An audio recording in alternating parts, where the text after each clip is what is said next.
Hello, I'm David Ginder, morning host at Colorado Public Radio, and I'm joined by Lara Downes. Lara, thank you very much for taking a few minutes to talk with me today. It's my absolute pleasure. Your recordings are, well, I tell you, I want one of our favorite recordings of yours is the one that you did with Zool Bailey for Steinway, and the Bernstein song "Dream with Me." I know. Yes, it's an I amazing. know. And there's Yeah. another song that never made it into a show, Time something. Some other time. I think that's what it is. Yeah. Yes. Those are, Yeah, that was so much fun. And it's fun, it seems so long ago, but yeah, you do these little things because they're fun and then they last and people love them. And isn't that nice? yeah, yeah. And you're moving on to something new, and which is what I'd like to ask you about your new project, which is actually launching tomorrow as we're recording this on Friday the 5th of February. Could you talk about your new project? It's called Rising Sun Music, and it's an extensive, ongoing, sort of continuous digital recording project highlighting music by Black composers. And it's music that goes back, 200 years and up to the present day. It's kind of the culmination of a lot of work I've been doing over the years in uncovering and, researching, uncovering, performing, recording, advocating for this music. And it's a real adventure and a real pleasure to launch this initiative that kind of compiles all of these things into one hub and one platform and one sound.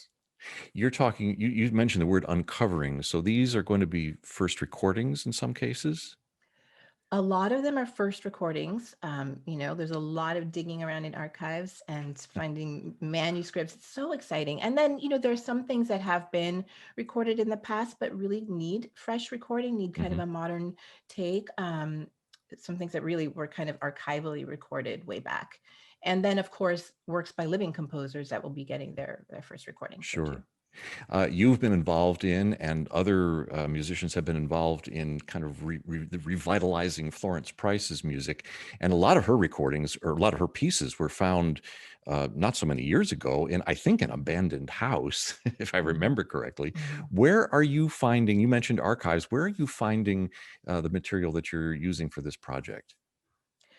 I am spending so much time in rabbit holes, and we love the internet, but it's so funny when you mention Florence Price, I found the only, I think the only published piece by Florence Price at the time, way back, I want to say 15 years ago, in a library, in an anthology called, I think, A Century of Music by Black Women Composers. Hmm. Um, just because, I had kind of been wondering, where are the women? Where are the people? Where are the composers of color? At that time, nobody knew, right? We didn't know.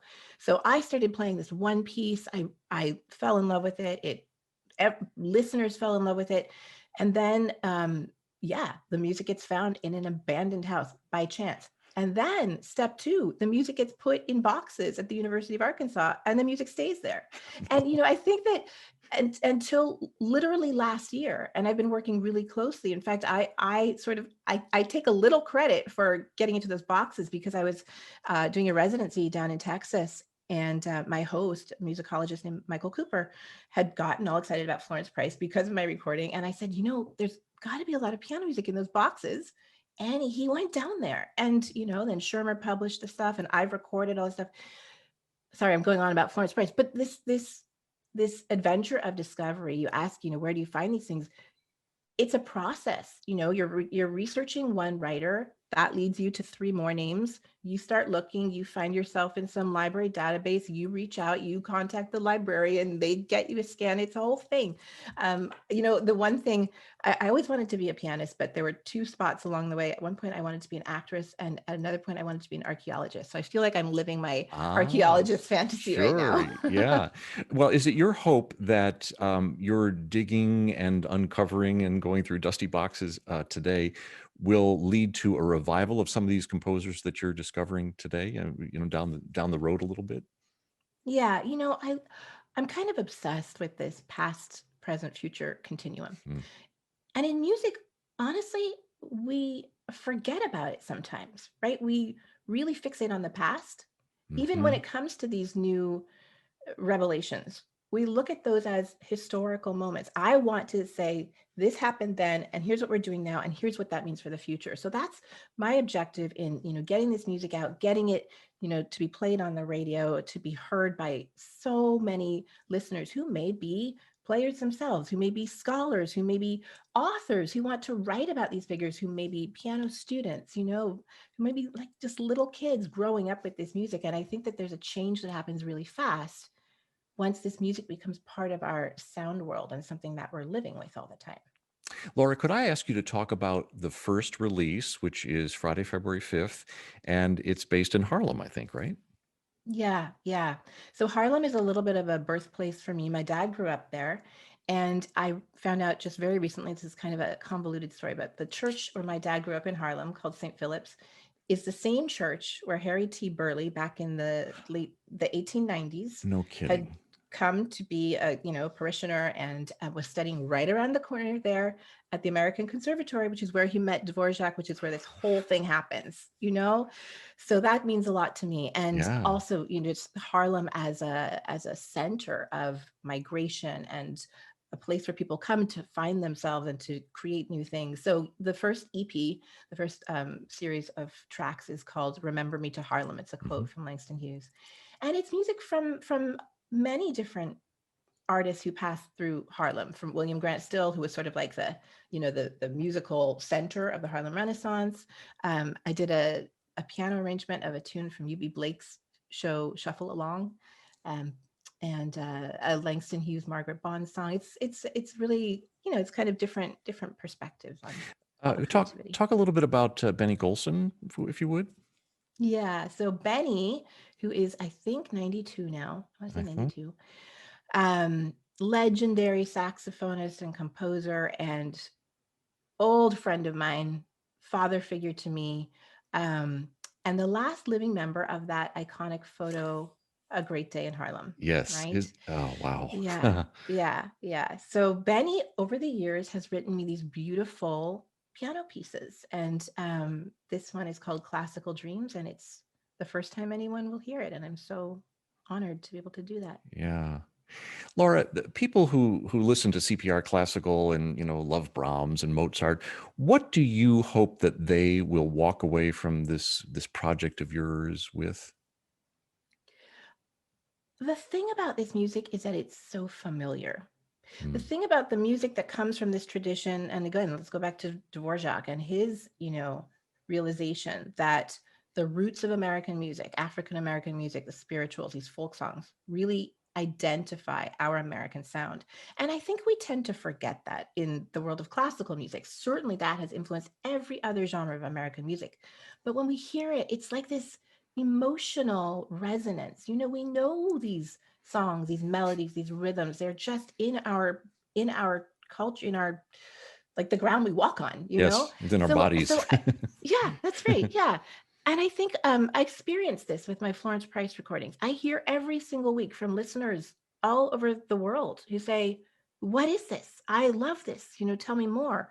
It's so I think that I want us to just expand our definition of the canon and of what sounds beautiful and familiar to us. I think in some ways, I hate to say this, but there's something about this American music that's it's maybe even more embedded in our DNA, our collective memory, than the sounds of Beethoven, and we can love them equally, and they can actually come together to form a greater whole.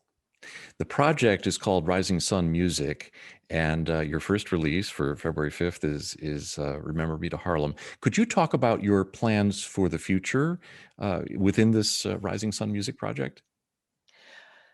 Yeah. So every month, Big well, I project, eh? sigh because, yeah, well, because the more the more right? Yes. So these rabbit holes are just never ending.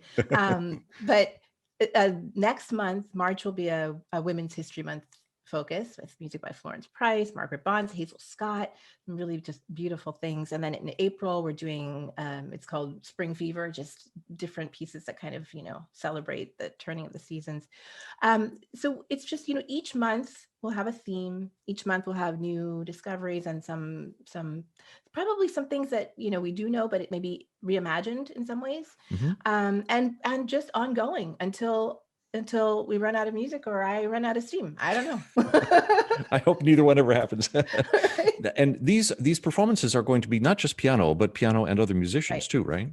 Could Right. you Right. could you talk about a little bit about some of the other musicians who's involved? Yeah, it's been a really beautiful way to kind of, build on my community and pull everybody Sure. into this thing. So in February, the releases feature Titus Underwood, who's incredible oboist, principal oboe in Nashville, and Devon Tynes, who's a brilliant bass baritone with on this Margaret Bond song. In March, I'm doing a collaboration with Rachel Barton Pine and with Nicole Cabell, a soprano. And then down the road, we're welcoming a group that's resident in Colorado, the Evalis Quartet. They're Yes. recording some That's beautiful CU works Boulder, by, yeah. yeah, Oh, yeah, that's so wonderful. great. Yeah, so lots of, Laura, congratulations. It's so wonderful to meet you after all this time and after all your wonderful projects. mm, I congratulate you on your new project, Rising Sun Music, and we're looking forward to monthly releases way, way, way into the future. Thank you so much. I hope your listeners love the music. Thank you for having me. I know they will. Thank you, Laura.